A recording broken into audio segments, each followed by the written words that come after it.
तो गाइस, तो मैं आप लोग के सामने लेके आ गया हूँ एक नया नाम जिसका नाम है Astra lost in the space.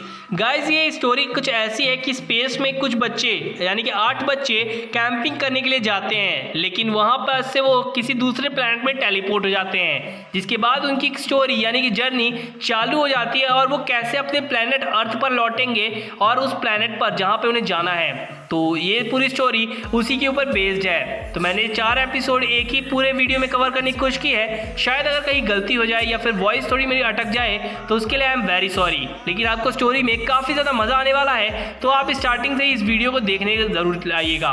तो यार अब अपन लोग इंट्रो चला लेते हैं अपना, तो लेट्स स्टार्ट द इंट्रो।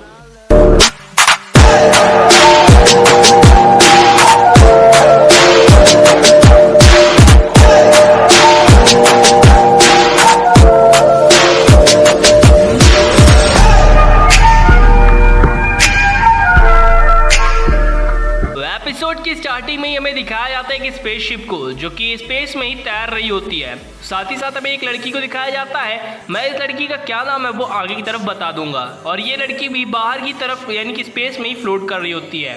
तो ये एक बंदे को आते हुए देखती है और वहीं पास से सीन कट हो जाता है। प्लैनेट पे हमारे दिखाया जाता है अर्थ की तरफ, जहाँ पे वही लड़की अपने शीशे से खड़े होकर देख रही होती है। अब ये लोग एक प्लैनेट कैंपिंग पे जा रहे होते हैं, जहाँ पे उसकी माँ कहती है कि बेटा तुम हर तरह के सामान ले लिया है ना, जिस पर वो कहती है हाँ। एक्चुअल में इस लड़की का नाम एरिस है और एरिस कहती है कि हाँ मैंने सारा सामान ले लिया है। सीन शिफ्ट होता है और हमें स्पेस पोर्ट को दिखाया जाता है, जिसके बाद एक बूढ़ी औरत टकरा जाती है एरिस से और उसका सामान बिखर जाता है। जिसके बाद वो बूढ़ी औरत का सामान समेटने लगती है कि उतने में ही एरिस का एक बैग चोरी हो जाता है एक चोर के थ्रू।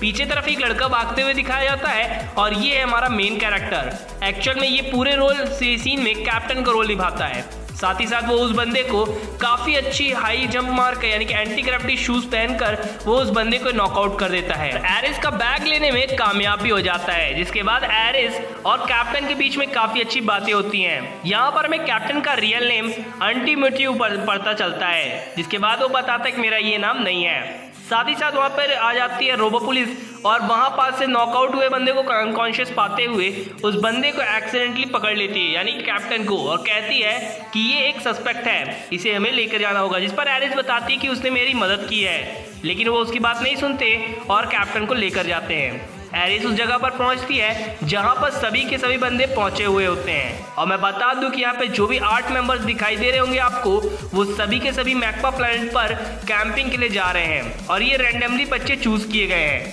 अब यहाँ पर नेम और क्लास इनको बताना होता है इनके उस टीचर को। इसके बाद धीरे धीरे सभी लोग अपना नाम बताना चालू करते हैं। वो बताता है कि टीम B5 भी एक बार इसी प्लैनेट के लिए निकली थी, लेकिन वो गायब हो गई। इसके बाद सभी का नाम पता चलता है। इसका नाम ल्यूका है और बगल वाली लड़की यानी चश्मिश का नाम यूनी है। एक्चुअल में मैं बता दूं कि यहाँ पे जितने भी बंदे खड़े हैं सारे के सारे 10 साल के ऊपर हैं और कैप्टन भी उस जगह पर आ जाता है रोबो पुलिस के साथ। काफ़ी अच्छी एंट्री थी इस बंदे की, जहाँ पर वो खुद को एज अ कैप्टन इंट्रोड्यूस करा देता है और अपना नाम बताता है कांता चीन है। खैर, यहाँ पर से उनकी शिप भी आ जाती है और ये सभी लोग काफ़ी ज़्यादा एक्साइटेड थे इस जगह पर जाने के लिए। तो सभी लोग अपना एयर स्पेस सूट पहन लेते हैं और उस जगह पर बैठ जाते हैं। एरिस कहती है कि हमें आपस में दोस्ती करनी चाहिए और उतने में ही टेक ऑफ ले लेता है हमारा एयरशिप। साथ ही साथ हमारे कैप्टन को दिखाया जाता है जो कि अपने मास्टर की फोटो को देख रहे होते हैं और उनका फ्लैशबैक दिखाया जाता है कि वो एक जंगल पर जा रहे होते हैं ट्रैकिंग करने के लिए और वो और उसके मास्टर खो जाते हैं। वो अपने फादर को भी कुछ याद करता है और अपने मास्टर की बातों को याद करता है जो कि उसके स्पेस के बारे में बताया करते थे। एरिस वहाँ पर आ जाती है और उसे काफ़ी ज़्यादा डरा देती है, जिसके बाद उसे कुछ खाने के लिए ऑफर करती है। शायद ये किसी तरह का ऑरेंज है या जो भी है। खैर, जिसके बाद सभी लोगों को हंसते हुए और बात करते हुए देखते हैं। वो बताता है कि एक्सीडेंट पास हुए काफ़ी साल बीत चुके हैं। अब देखते ही देखते वो लोग उस प्लैनेट के सामने पहुंच जाते हैं और सभी लोग खुश होते हैं और सब लोग हुर्रे करने लगते हैं। इसके बाद वो बोलते हैं कि 5 दिन बाद ये स्पेसशिप इसी जगह पर आएगा, तो आप लोग को यहीं पर आना होगा। अब वो स्पेसशिप उस जगह से निकल जाता है और सभी लोग उसे बाय बाय करने लगते हैं। सभी लोग बात कर ही रहे होते हैं जहाँ पे कैप्टन यानी कि कैनाडा अपने आप को इंट्रोड्यूस कराता है एज अ कैप्टन एक बार फिर से, जिस पर सभी लोग का ध्यान एक स्पेयर के ऊपर जाता है। और ये स्पेयर ऐसा वैसा स्पेयर नहीं था, ये सभी बंदों को टेलीपोर्ट कर देता था स्पेस में। जिसके बाद सभी लोग बोलते हैं कि केयरफुल रहना, लेकिन ल्यूका उनकी बात नहीं सुनती और जैसे ही वो टच करती है तो वो उसके अंदर ट्रांसपोर्ट हो जाती है स्पेस के अंदर, जहाँ पे ये कैप्टन देखकर काफी ज्यादा शॉक में आ जाता है और सभी लोग को भागने के लिए कहता है अपने अपने सामान को छोड़कर, क्योंकि एक बार सामान शायद हम लोग वापस से लेने आ सकते हैं। लेकिन देखते ही देखते सारे के सारे बंदे चले जाते हैं, इवन कैप्टन भी। लेकिन जब कैप्टन अंदर की तरफ जाता है तो उसे कुछ एहसास होता है, यानी कि कुछ फ्लैशबैक्स, जहाँ पे उसके दोस्त को बचाते हुए मास्टर उसमें बैठ गए होते हैं, लेकिन वो खुद भी लैंडस्लाइड की वजह से नीचे की तरफ गिरने लगते हैं और हमारे कैप्टन ने कुछ भी नहीं कर पाया होता है, उन्हें बचाने के लिए कुछ भी नहीं कर पाता है। अब जब उसकी नींद खुलती है तो प्रेजेंट में दिखाया जाता है कि वो एक स्पेस के अंदर है और चारों तरफ जब देखता है तो शिप भी उसी जगह पर फ्लोट कर रही होती है। अब सभी लोग भी सभी जगह पे फ्लोट कर रहे होते हैं अपने सामान के साथ, जो कि ये देखने में काफी ज्यादा बेहतरीन लग रहा था ये सीन। सभी लोग इस बात से काफी ज्यादा परेशान थे कि वो स्पेयर क्या था, तो सभी लोग तय करते हैं कि वो एक एक करके अपने सूट की मदद से इस शिप के अंदर की तरफ जाएंगे और लगभग सभी के सभी लोग उस शिप के अंदर पहुंच जाते हैं, जिस पर क्यूटेरी को शांत रहने की बात कही जाती है। जिसके बाद कैप्टन पूछता है ये बताओ कि हम में से कोई मिसिंग तो नहीं है, जिसके बाद बताता है कि हाँ एक बंदा मिसिंग है। जिसके बाद कैप्टन पूछता है वो कौन है और वो शीशे से बाहर की तरफ देखता है तो हमें पता चलता है कि ये कोई और नहीं एरिस है। उसे बचाने कौन जाएगा? जिसके बाद कैप्टन कहता है कि मैं जाऊंगा उसे बचाने, और वो अपने मास्टर की बातों को याद करता है कि अपनी होप कभी मत छोड़ना। जिसके बाद सभी लोग उसके कमर से एक रस्सी बांध देते हैं और उस जगह पे छोड़ देते हैं उसे। अब वो फाइनली मूव करने लगता है और जैसे ही उसके पास पहुंचता ही है कि वहां पास से पता चलता है कि उसकी रोप खत्म हो चुकी है। अब वो फाइनली अपने पीछे लगे रोप को वहां से हटा देता है और एरिस को बचाने के लिए जाता है। एरिस भी सेम वैसे ही रिएक्ट करती है जैसे उसके मास्टर ने किया था और फ्लैशबैक में हमें मास्टर को दिखाया जाता है कि वो उस पहाड़ से फाइनली नीचे की तरफ गिर गया था, जहाँ पे हमारे कैप्टन को इस बात का काफी दुख होता है तो वो अपने कमर से बंधी रस्सी को छोड़कर एरिस के पास सीधे जाने की कोशिश करता है अपने सूट की मदद से। एक्चुअल में इनके सूट में एक ऐसा सिस्टम फिट है कि ये अपने आप ही आगे की तरफ मूव ऑन कर सकते हैं। उसने यानी कि कैप्टन ने रस्सी तो पहले ही छोड़ दी थी, जिसके बाद अब सब लोग परेशान हो जाते हैं। लेकिन पीछे खड़ा बंदा यह बोलता है कि अगर हम लोग 5 डिग्रीज डाउनवर्ड की तरफ जाएं तो शायद हम उसे पकड़ सकते हैं, और सभी लोग ये चीज को पहले ही प्लान कर लेते हैं। एरिस इस बात से काफी ज्यादा खुश हो जाती है कि उसे बचाने के लिए कोई आया है एक फ्रेंड के रूप में। जिसके बाद हमें दिखाया जाता है कैप्टन को जो कि अपने फ्लैशबैक्स को याद करता है जहां पे वो अपने मास्टर को बचाने में नाकाम रहा। अब सभी लोग 5 डिग्री नीचे की तरफ जाते हैं और उन्हें पकड़ लेते हैं। अब वो फाइनली ऊपर की तरफ लाया जाता है उन्हें और वो शिप के अंदर होते हैं। सभी लोग ये चीज़ से काफ़ी ज़्यादा खुश होते हैं कि वो लोग पहुंच चुके हैं शिप के अंदर। अब सभी लोगों को सरवाइव करने के लिए प्लैनेट चाहिए होता है, तो हमें पता चलता है कि ये जिस प्लैनेट के सामने खड़े हैं तो ये तो मैग्मा प्लैनेट है ही नहीं। जिसके बाद सभी लोगों के बीच में एक काफ़ी बड़ी बहस चालू हो जाती है। सभी लोग कहते हैं कि हमें क्या करना चाहिए। वैसे भी टीम 5B5 भी ऐसे ही गायब हुई थी, उसके बारे में आज तक किसी को कुछ भी नहीं पता चला। इसके बाद सभी लोग को दिखाया जाता है कि रैंडमली 8 बच्चे उठाए गए हैं। जिसके बाद ये काफी ज्यादा वियर्ड है, यहाँ पर से सभी लोग आपस में डिस्कशन कर रहे होते हैं। हो सकता है ये लोग हम पर काफी लंबे समय से नजर बनाए हों कि हम लोग सरवाइव कर सकते हैं ऐसे सिचुएशन में या नहीं, और हमें शायद अलग से ही किसी कंप्यूटर में स्टॉक कर रहे हों। जिसके बाद ये सुनकर कैप्टन के होश उड़ जाते हैं। तो रैंडमली 8 बच्चों को उठाने की ऐसी क्या जरूरत आन पड़ी, और प्रिंसिपल ने ऐसा करने की सोची भी कैसे। ये हम लोग क्योंकि लगभग मरते मरते बचे हैं, खासतौर से एरिस, वो तो लगभग डेंजरस में ही आ गई थी। जिसके बाद अब ये लोग सोच में पड़ जाते हैं कि अब उन्हें करना क्या चाहिए, क्योंकि टीम B5 भी ऐसे ही आई थी और गायब हो गई थी। अब यहाँ पर हमें वो बंदा बताता है जो कि एयरशिप को उड़ाने वाला होता है। वो बताता है कि ये शिप काफ़ी ज़्यादा पुरानी है लेकिन उड़ाने के हिसाब से काफ़ी ज़्यादा अच्छी है। तो सब लोग पैनिक कर जाते हैं, लेकिन अब सब लोग के मन में ये होता है कि अब 5 स्टूडेंट जैसे कि पिछली बार लॉस्ट कर गए थे, इस बार 8 स्टूडेंट हैं। अब यहाँ पास से हमें कैप्टन का फ्लैशबैक दिखाया जाता है जैसे कि उसके मास्टर एक उसके फ्रेंड को बचाने के लिए जा रहे होते हैं। तो वहाँ पास से लैंडस्लाइड हो जाता है, उसके मास्टर गिर जाते हैं, तो उसी ने सबको लीड किया था। अब यहाँ भी वही सिचुएशन आ जाती है जिस पर एरिस उसे थैंक यू करती है और कहती है कैप्टन तुम ना होते तो शायद मेरी जान भी नहीं बच सकती थी। जिसके बाद अब सभी लोग ये डिसाइड कर लेते हैं, एक्चुअल में इस बंदे का नाम जैक है, जैक वॉकर, और ये एक काफ़ी अच्छा पायलट है। अब सभी लोग ये डिसीजन करते हैं कि चाहे कुछ भी हो जाए सब लोग एक साथ रहेंगे। जिस पर वो लड़की बताती है शर्माते हुए कि वो किसी भी चीज़ में अच्छी नहीं है। जहाँ पर एक बंदा भी होता है और सब लोग उसकी तरफ देखते हैं और सब लोग एक साथ हो जाते हैं। अब यहाँ पास ये लोग डिसाइड कर चुके थे कि वो एक एक करके सभी प्लैनेट्स पर रुकेंगे और उसके बाद उस जगह पर पहुंचेंगे। लेकिन समस्या ये सबसे बड़ी होती है कि ये जिस जगह जा रहे हैं उस जगह पे लगभग 3 महीने का सफर है और इनके पास फ्यूल सिर्फ 3 दिन का है। इसके बाद ये लोग एक किसी प्लैनेट पर रुकेंगे। जैसे इनके सबसे नज़दीक वाला प्लैनेट जो होगा ये उस पर जाएंगे और वो प्लैनेट सबसे जो नज़दीक वाला था वो खासतौर से 3 दिन की दूरी पर था। अब सभी लोग बैठ जाते हैं और कैप्टन को एज अ कैप्टन मान लेते हैं और कहते हैं वैसे कैप्टनशिप निभाना कोई आम बात नहीं है। तो वो कहते हैं तो फर्स्ट प्लैनेट के लिए निकलते हैं दोस्तों। जिस पर एरिस कहती है क्या हमें इस शिप का नाम नहीं रखना चाहिए, जिसके बाद सभी लोग राजी हो जाते हैं शिप का नाम रखने के लिए। अब मैं यहाँ पे बता दूं कि इस शिप का नाम एस्ट्रा है। अब यहाँ पास इस शिप का नाम जब एस्ट्रा पड़ा तो ये 8 बच्चे होते हैं जिस पर ये एग्री कर जाते हैं, इसीलिए इस पूरे स्टोरी का नाम ही एस्ट्रा लॉस्ट इन स्पेस हो गया था।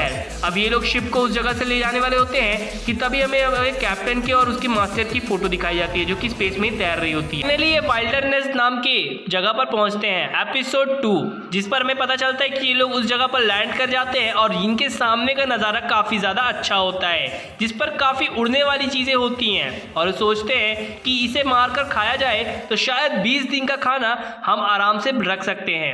अब सभी लोग बोलते हैं कि आप अपना काम बांट लो, जिसके बाद कैप्टन बोलता है कि मेरे हिसाब से सभी लोग को अपने अपने जॉब को समझना चाहिए, जैसा कि उसने पिछली बार भी किया था, लीड किया था लोगों को, आपस में लड़ने से पहले ही उन्हें भोजन दिलाया था। पर एरिस पूछती है कैप्टन ये बताओ कि हमें पता कैसे चलेगा कि कौन सा खाना अच्छा होगा, जिसके बाद वो बोलता है कि बस हमें ढूंढना होगा पहले बार में ही।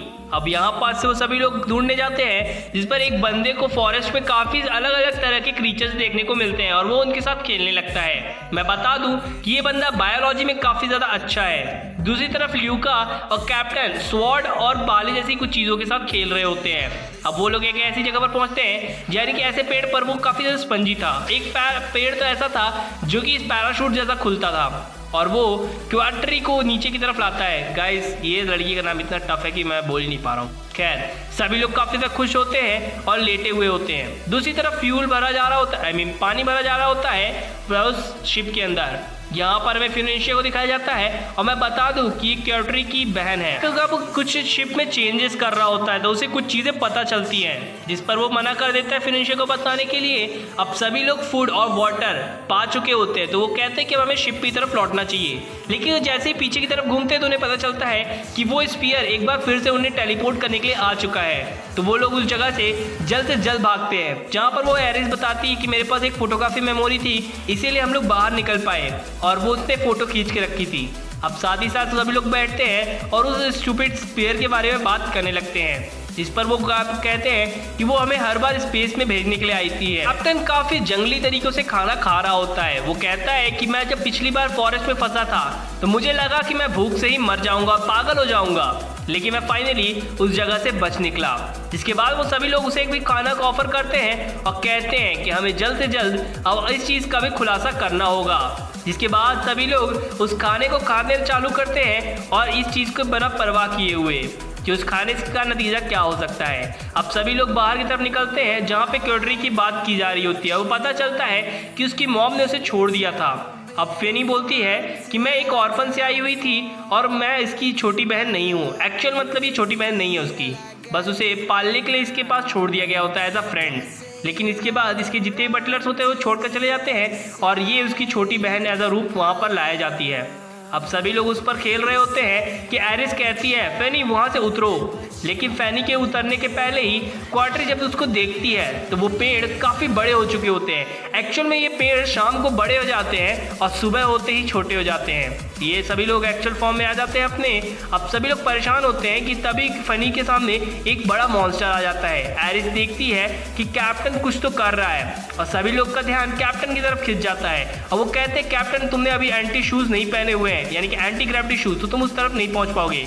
लेकिन वो एक स्पोर्ट्समैन अच्छा है इसलिए वो जंप कर जाते हैं एक जगह से दूसरी जगह। अब वहाँ पे बोलता है जस्ट वेट करो फनी, मैं आ रहा हूँ। जिसके बाद वो उस जगह पर देखने की कोशिश करता है लेकिन उतने में ही वो मॉन्स्टर उसे पकड़ लेता है और हवा में उड़ने ही वाला होता है कि तभी मेरे कैप्टन को वो एक भाला दिखता है जो कि वो लोग खेल रहे थे उससे, यानी कि ल्यूका और वो कैप्टन। तो वो उस भाले को उठाकर उस कीड़े के अंदर डाल देता है, यानी कि फेंक कर मार देता है। जिसके बाद वो कीड़ा वहीं पर गिर जाता है और फनी बच जाती है, जहाँ पे उसकी बहन क्वेट्री भी आ जाती है एज अ पैराशूट लेकर, और वो उन्हें लेकर नीचे की तरफ उतर जाता है कैप्टन, और कहता है अगली बार हमें काफ़ी ज़्यादा ध्यान बरतनी होगी, क्योंकि हमें पता है कि कुछ भी हो सकता है इस जगह पर। फनी अपनी बड़ी बहन को बताती है कि वो एक स्टार को लेने गई थी, जैसे कि तुम्हारे हेडबैंड पर बंधा हुआ है। अब ये देख कर वो प्यार करने लगती है अपनी छोटी बहन से, यानी कि ऑर्फन छोटी बहन से। अब यहाँ पास से सभी लोग एज अ फ्रेंड डील करने लगते हैं, जहाँ पे जैक भी उसे कहता है कि तुम मुझसे अच्छे से बात करो, जिसके बाद इन दोनों के बीच में फाइट होने लगती है। अब यहाँ पे पता चलता है कि कैप्टन एक काफ़ी अच्छा एथलीट है और उसके फादर ऐसा करने में हमेशा मदद करते हैं उसकी, क्योंकि उसके फादर भी एक अच्छे एथलीट थे, बस एक कुछ इंजरीज की वजह से उन्हें छोड़ना पड़ा था एथलीट। जहाँ पे वो अपने मास्टर की बात बताता है, वो बताता है कि उसके मास्टर चाहते थे कि मैं हमेशा से स्पेस की तरफ निकलूँ। अब यहाँ पास से एरिस कैप्टन की सारी स्टोरी सुनकर काफ़ी ज़्यादा एंजॉय करती है, और सभी लोग एग्री कर जाते हैं एक बार फिर से कि अब से तुम ही हमारे कैप्टन हो, जो भी तुम कहोगे हम करेंगे। अब कैप्टन ये सुनकर काफ़ी ज़्यादा शौक पे आ जाता है। अब यहाँ पे हमें जैक को दिखाया जाता है, जो कि बताता है कि उसने एक ऐसा डिवाइस बनाया है जो कि खाने को टेस्ट करके बता सकता है पहले ही कि वो खाना अच्छा है या बुरा।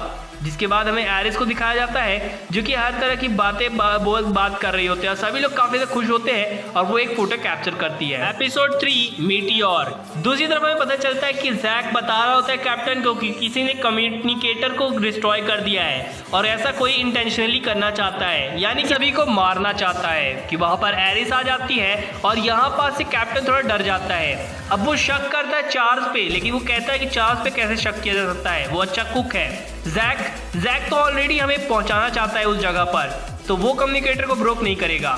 ल्यूका और फिनी ये दोनों तो बच्चे हैं, इनके पास तो वही आइडिया भी नहीं होगा। पैथोजेनिस यानी कि क्वेटर, जो कि एक डॉक्टर है। यून काफ़ी ज़्यादा शांत है, तो वो किसी को भी हानि पहुंचाना नहीं चाहेगी। जिसके बाद अब सब वहाँ पास से हमारी क्वेटर यानी कि डॉक्टर चली जाती है, तो अब हमारा परेशान हो जाता है कैप्टन। बगल से युगलगर निकलता है एक बैग लेकर, जो कि उसके लिए काफ़ी ज़्यादा सस्पिशियस होता है, और वो पूछता है कि ये बैग कहाँ लेकर जा रहे हो, तो वो कहता है कि ये तुम्हारा बिजनेस नहीं है। तो अब वो टेम्परेरली युगलगर पर ही शक करना चालू करता है।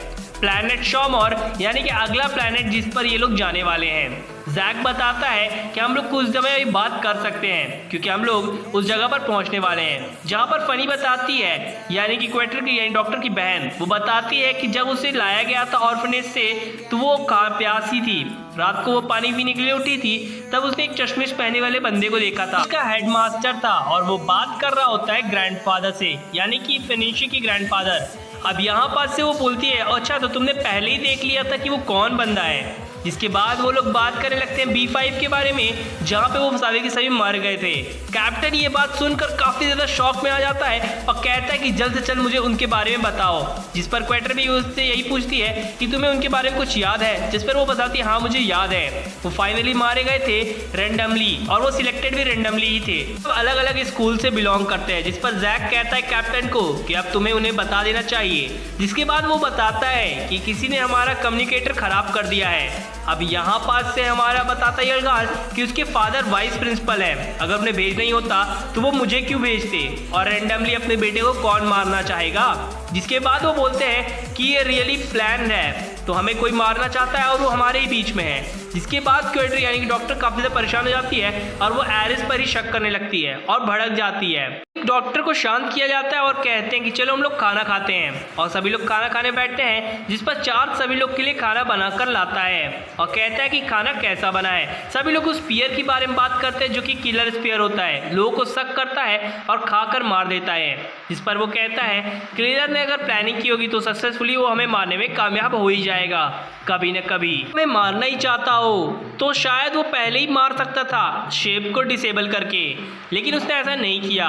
जिसके बाद हमें दिखाया जाता है कि शिप में काफ़ी बड़ा होल हो जाता है और कैप्टन देखते ही रह जाता है। साथ ही साथ वाटर टेबल भी वहाँ पास से हिल जाता है, तो पानी भी पूरे शिप में फैलने लगता है। जिसके बाद हमें पता चलता है कि वाटर सर्वर एक्सप्लोड हो गया है, और साथ ही साथ ग्रेविटी चैम्बर भी। सभी के सभी बंदे हवा में ही उड़ने लगते हैं, तो पता चलता है कि कुछ मीटियोर टकरा गए उनके एयरशिप से, जिसकी वजह से ये सब कुछ घटना हुई है।